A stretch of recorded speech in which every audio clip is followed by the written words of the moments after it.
Hello, everybody. I'm Raven Sinclair here today with Carolyn Baker. So excited to have you, Carolyn.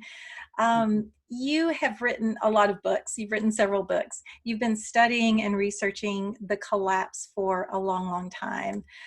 Some of your books include Collapsing Consciously, Dark Gold, Sacred Demise, Love in the Age of Ecological Apocalypse.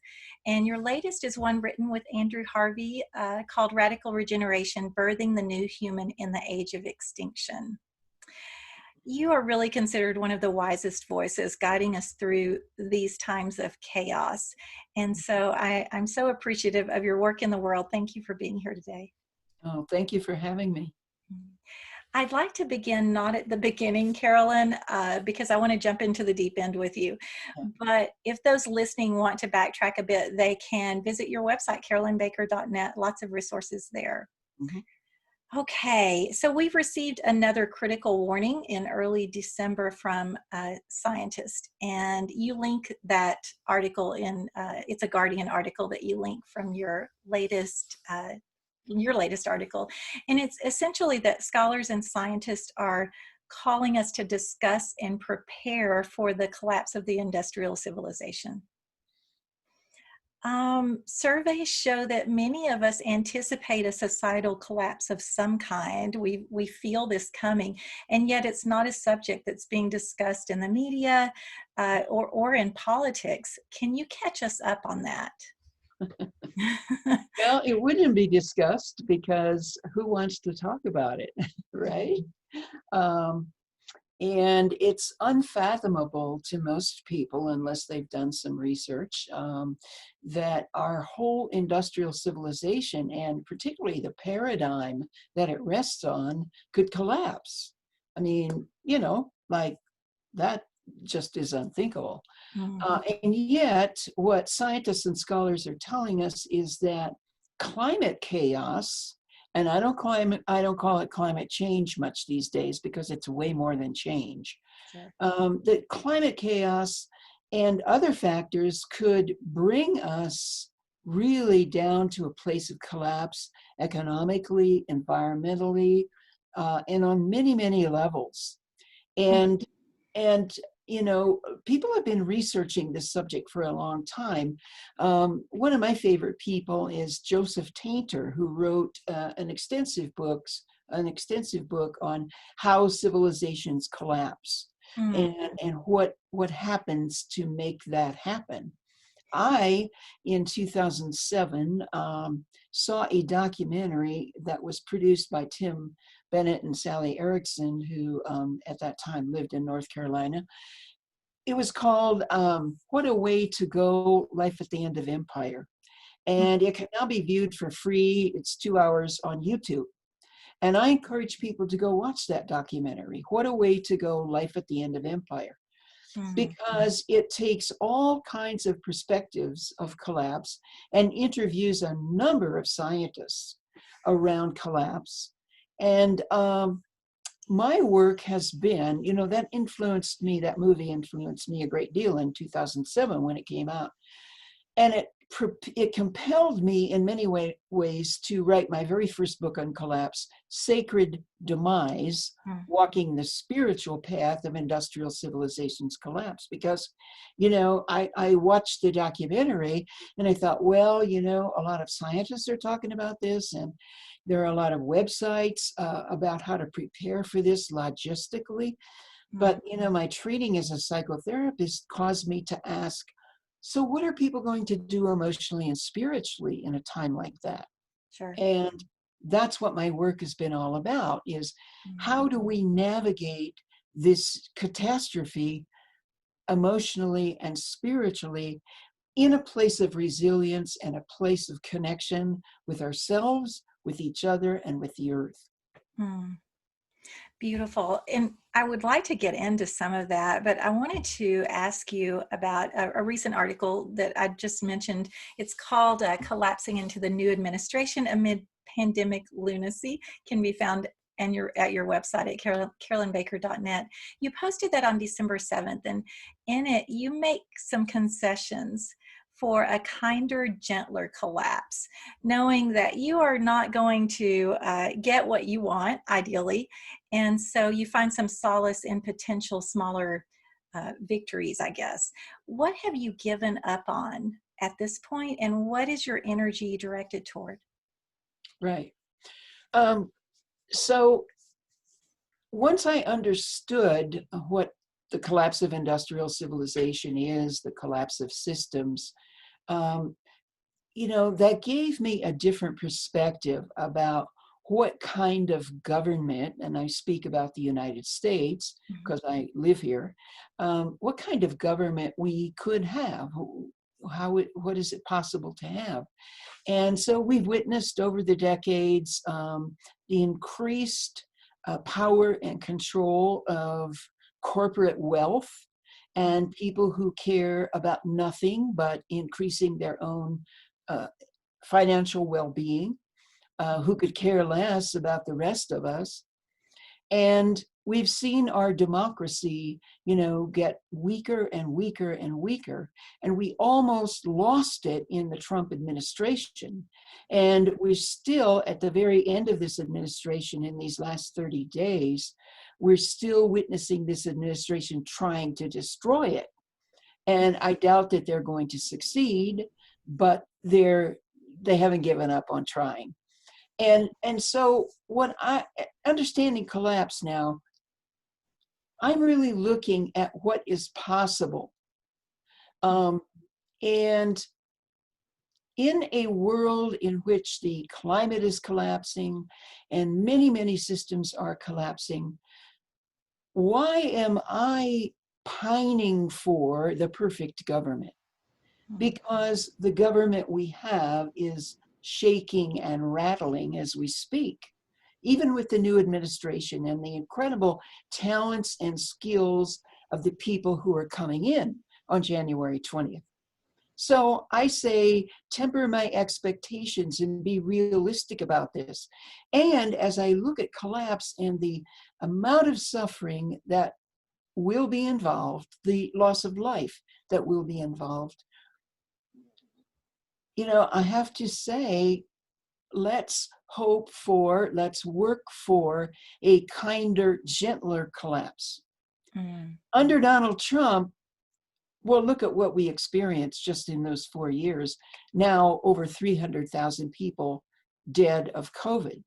My father was one of those people who died in August. Mm. And, that's an example of a brutal kind of collapse. Mhm. And so, can we create a collapse? Collapse is inevitable. We can't stop it. Can we create a situation in which, while we are collapsing, the suffering is minimized? Wow, so many points I'd like to ask you about. Go for it. Some unexpected.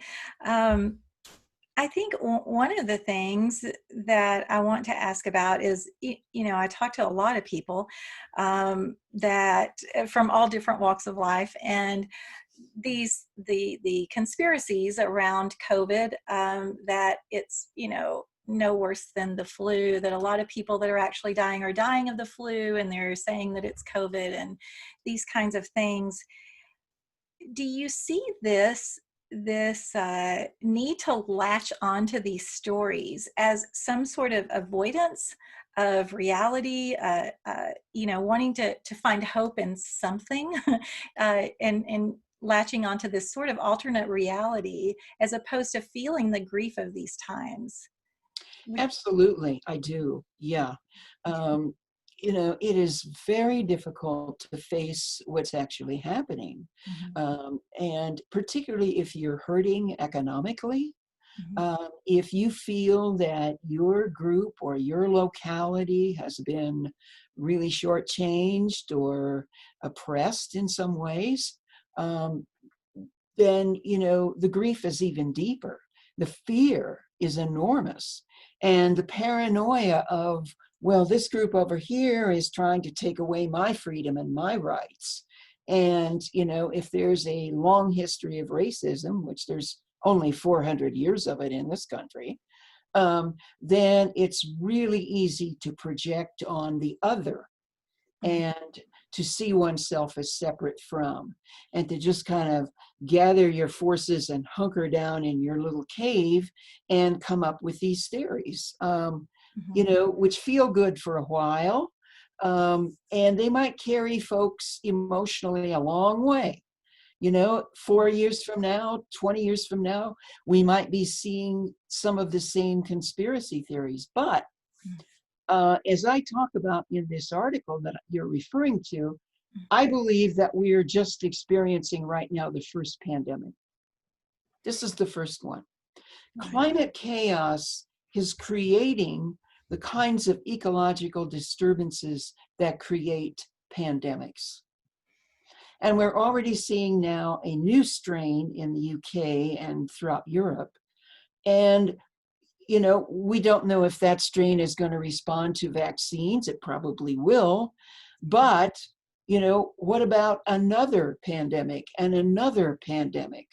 And do we keep making up these theories about, how pandemics are just a hoax? I think that's maybe a little easier to do with the first one. But what about the next one? I'm convinced there are going to be more. Right. So what do you think the new normal is? Do you have any idea? Is it changing so fast that you can't, grab onto anything? What is your interpretation of normal? The new normal, not the old normal, I think the new normal will be trying to catch our breath from this pandemic and tremendous economic devastation. I don't think we can imagine the economic devastation that we're going to see as a result of this pandemic. It has dealt a nuclear bomb to our economy. And we're going to see that more and more as the pandemic recedes, but who knows when the next one is going to come. Sure. And so, people are frustrated now because they can't get together for Christmas. Really? I mean, if this keeps happening, then we won't have Christmas gatherings as we know them, or Thanksgiving gatherings as we know them. I'm not sure what the new normal is going to be like, but it's certainly not going to be like the past normal that we've known. Right. Yeah, I guess, we have, as humans, it's human nature to say, oh, this will be over. Oh, yeah. If I can get through this month, it will be over. If I can get through this holiday, it will be over. And I think this grief, I've been really looking into this myself quite a bit. It's so profound and so intense. And I think that many of us don't even realize that it is grief that we are needing to feel and needing to deal with. What advice do you have for those of us out there that are maybe in denial still? Well, I'd like to just say, first of all, that I think our country is going through a tremendous trauma. And people do not, I don't think the average person comprehends the extent to which it is affecting them. Right. We had tremendous death and suicide this year, not even with COVID, but people just despairing, and people, growing amounts of depression. And so the psychological impact of all of this is heavy upon us. And so trauma is an enormous factor, but so also is the grief, as you say, because we have loss upon loss upon loss. And I am, over the years in my work, I have really emphasized grief work, and I continue to do that, especially now.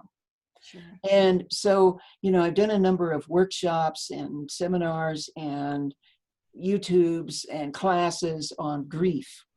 I think it is the most important work we can be doing right now.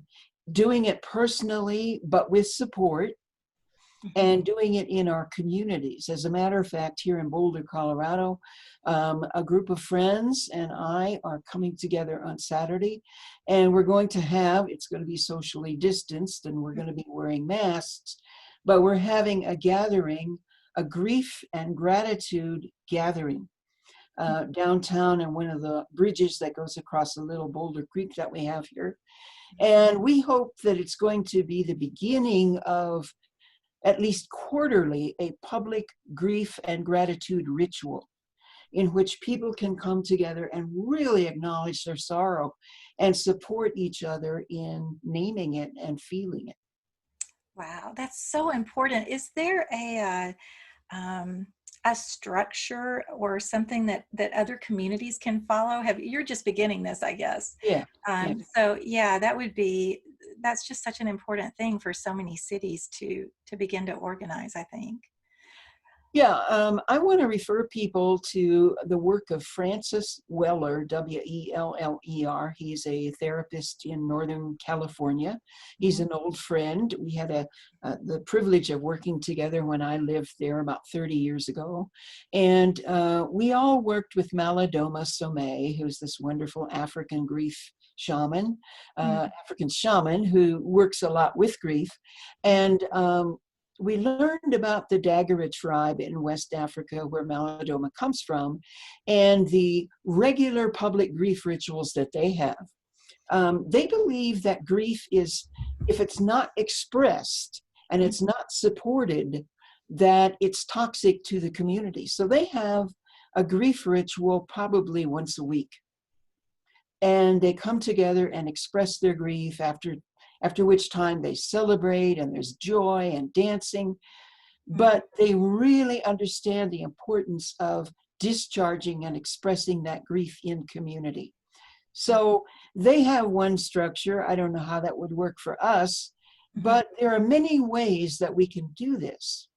And I think more and more we're going to need to see these public outpourings of grief in support of each other. And I truly believe, Raven, if we wanted to solve this tremendous division and polarization that we are in right now, if we could all be grieving together, because the conspiracy people have their losses Sure. and other folks have their losses, and we all have countless losses. Mm. Wouldn't it be amazing if we could get together and mourn those losses with each other? I don't know that that's going to happen anytime soon, but I believe that grief is at the core of our polarization, as well as the story of separation, that we're separate from nature and we're separate from each other. Sure, sure. Yeah, I guess, unexpressed grief really turns into anger, doesn't it?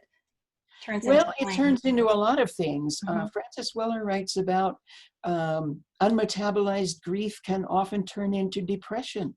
Mm, makes sense. And, sometimes anger is unexpressed grief, not always, because I Mhm. don't think anger is a bad thing, but it can be a symptom of unexpressed grief. So can a lot of other things Mhm. uh, that are not helpful to us or that harm ourselves or each other. Right. Well, you talk about in this article that we've discussed. You talk about Reverend Dr. Matthew Fox's new book, Julian of Norwich. I'm very excited to be able to talk to him soon about that book Yeah, because I just finished it. Wow, yeah, isn't it amazing. something? Yeah. So you mentioned that Julian, who lived in the 14th century, lived most of her life in a pandemic, waves of the Black Plague that came through. Because they didn't understand the biology of disease, this began a war on nature, and they blamed witches and heretics and Jews, and these were the groups that really suffered from the conspiracy theories of that time. Yes. What is happening now? What do you believe is the agenda of some of these alternate stories that are out there? Well, it is to, I think, protect themselves from really having to look at the pain and suffering. Hmm. If I can keep it out there as a hoax, Hmm. then I don't have to really deal with it. Right. And I make up stories in my mind that being asked to wear a mask is, some kind of tyrannical oppression, Hmm. that the government is trying to tell me what to do. Hmm. I had a wonderful meme that I put in my daily news digest this morning from Facebook, and this woman had a mask on, and it says, "This is what love thy neighbor looks like." Oh, wow. It really, really a sweet meme. Yeah. But if I can keep blaming and putting these theories out, it's somebody else's fault, Hmm. then I don't really have to feel the loss Sure. and the fear. And that really insulates me from what I'm experiencing. Mm. Well, in your book with Andrew Harvey, Radical Regeneration, you you talk about Wetico. Can Hmm. you explain that to us? Yeah, it's interesting. We just did an interview yesterday with Paul Levy, Hmm. who who we quoted a great deal in the book. Paul has done a tremendous amount of integrating quantum physics with his Buddhist practice. Mm. And Paul came up with this notion of Watiko. And Watiko is just a Native American word for evil. Mm. And Paul has written a wonderful article on his website, Awaken in the Dream, about the virus of Watiko alongside the virus of Corona. Mm. And, Watiko is this, this permeation of darkness in our culture and within ourselves that Andrew and I have been calling for years and years, as so have many other people, the shadow, the human shadow. And Watiko is simply just our personal and our collective shadow. And I've written extensively about the shadow in my book, Dark Gold. And shadow work, I believe, is an extremely important part of our spiritual path. We can do all this stuff to feel closer to God and closer to nature, and oh, I'm so spiritual. But if we don't look at our shadow, we're not really doing spiritual work, because the darkness is necessary for the light. you Sure. know that Mm. the light needs the darkness. The darkness is where we find the light. Mm. And so shadow work is extremely important in our spiritual path. Mm. And it's certainly important for our culture. I don't see us doing massive shadow work as a culture, but I think the grief work Mm. can certainly take us to those places of shadow that we've never looked at. Wow. Yeah. You mentioned, or you believe, I guess, from Radical Regeneration, that one world is ending, one version of humanity is ending. And I'd like to ask you, just what is the most important thing? Shadow work, of course, but what is the most important information or understanding that we need as humans to survive this ending, to take things to the next level? Well, I was just looking at our book, Mhm. Radical Regeneration, and I'm just, in preparing for talking with you. And I just opened up the book to the very first quote by Charles Upton. Mhm. The specific medicine for the shock of despair is the deeper shock of meaning. Mm. So, what my work has been about for all these years since I wrote Sacred Demise is, how do we find meaning and purpose in what we are experiencing? There are two absolutely crucial questions that we must ask ourselves as we navigate this collapse. The first is, who do I want to be?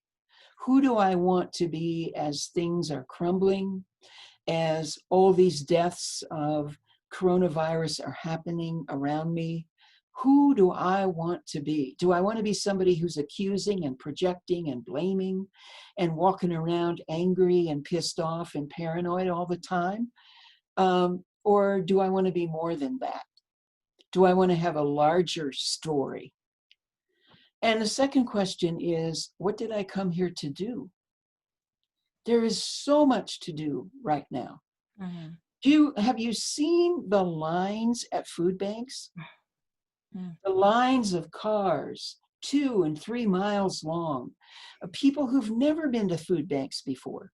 Right. A year ago, they wouldn't think of going to a food bank. Mm-hmm. There are people to be fed. There are healthcare workers to be supported. There are children to be taught. I mean, on and on and on. There are animals to be adopted and animals to be protected.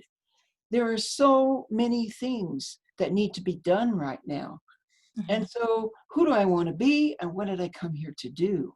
Mm-hmm. Those are the two most important questions as we navigate collapse. And Mm-hmm. Andrew and I are writing about, in Radical Regeneration, we're writing about what we believe is this ending of one age and the beginning of another. Um, the old human species, that has created the catastrophes that we're experiencing right now, and the rebirth of a new human species. Now, we don't know how long that's going to take. Right. It's not like we have some magic formula and, oh, you say these words and that'll happen. No, Mm-hmm. no, no, no, no. This is a long process. May never happen in our lifetime. We just don't know. We also wrote the book, as you notice, the subtitle is Birthing the New Human in the Age of Extinction. Mm-hmm. So there are many, many people walking around who believe that extinction is our only future. And that's, if you really take the climate science seriously, it's really hard not to think and feel that. Right. And we're saying, well, that could well be our future. Mm-hmm. That may be our destiny. Mm-hmm. We're also raising the question, okay, if there is mass extinction, does that mean all humans will be destroyed? Does that mean all elephants will be destroyed? All tigers will be, Mm-hmm. will there be a pocket of survivors, a handful of survivors? And who will they be, having gone through these terrible catastrophes? Right. And what kind of society might they rebuild as a result of surviving these catastrophes? So we're asking those kinds of questions. And the reason we were talking with Paul Levy yesterday and used so much of his material in our book is because he's focused on quantum science showing us possibility. That's what quantum physics is all about, the possibilities that can arise. And so we're throwing out the birth of a new human species as another possibility. Sure. And we're saying, you can focus on and work for nothing but extinction. You can just roll over, pull the covers over your head and say, the hell with it, we're going extinct. Mm-hmm. Or you can say, well, there might be some possibility here of a new human species. We don't know. It doesn't look good, but I want to work for that. Who do I want to be? What did I come here to do? I want to put my attention there. Mm. Let the being inform the doing. Yeah. Yeah. Yeah. Yeah. Beautiful. Thank you for that. Toward the end of your article, you wrote, "We will be challenged often to repeat an innocent vulnerability I thought I knew, but I didn't." Do you have any, I mean, there's countless times that I've been in that place, and I know you have too, and everyone listening. Do you have anything personal to share about that? Something that you once thought you knew for sure until you had a new awareness? Yeah. Yeah.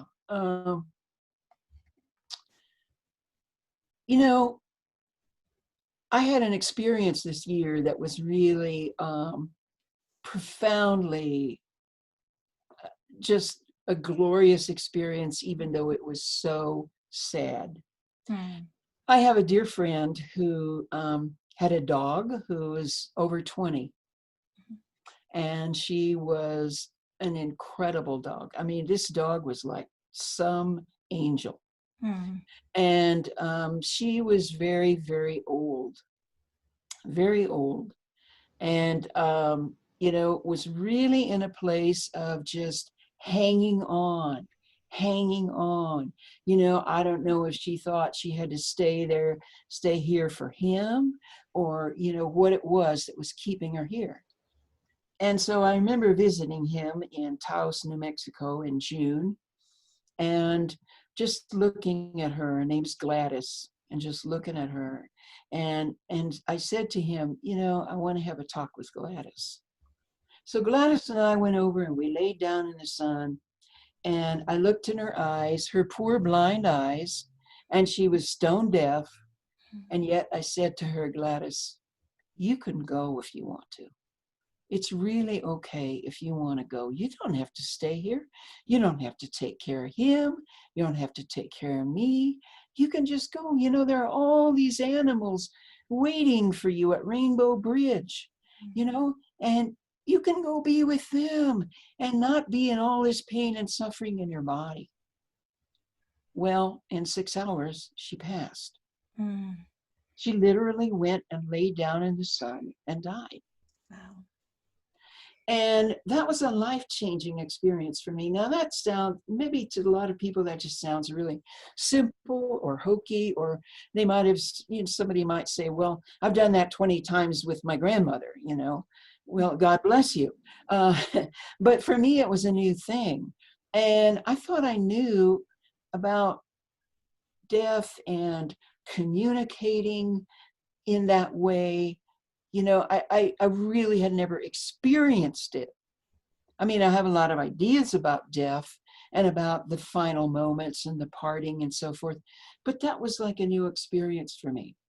And throughout my work, a lot of people have come to me and they said, when is all this going to happen? How long do you think we have before we'll go extinct? And, it really kind of drives me crazy. And I just tell them, I don't know. You don't know. No one knows anything for sure intellectually. Mm-hmm. Um, and right now, and we talk about this in the book, right now we don't get to know because not knowing is a spiritual practice. We need to work with that not knowing. Mm. If I know, then I can make plans. And that saying, if you want to make God laugh, tell her your plans. Mm-hmm. Um, uh, so we get to not know, which I think is somewhat of a gift. Mm. Yeah. Let's work with it. Mm. Let's work with the not knowing. Right. Radical uncertainty. Mm.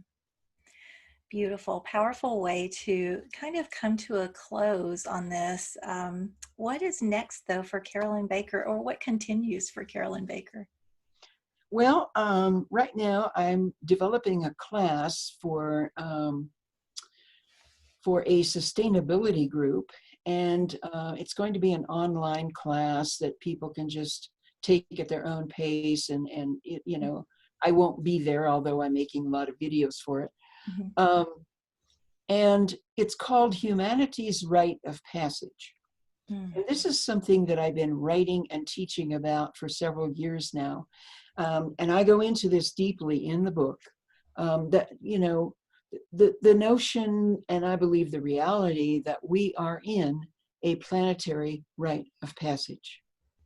And just as the young person was taken out into the community, into the wilderness, in indigenous cultures, by the tribe, by the elders, and had to experience some sort of ordeal in order to become a man or a woman and become fully who they are so that they can grow up. I believe that we are, as a species, in a planetary rite of passage. So I'm going to be writing and teaching much more about that. Ah, beautiful. Well, thank you for your work in the world, your voice in these times. Thank I'd you. like to encourage everybody to visit carolynbaker.net.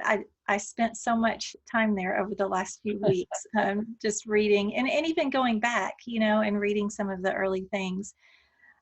You can also find her latest book, Radical Regeneration, Birthing the New Human in the Age of Extinction, to purchase on Amazon and anywhere online, probably, I suppose, right? Is there a preferred place for them to purchase?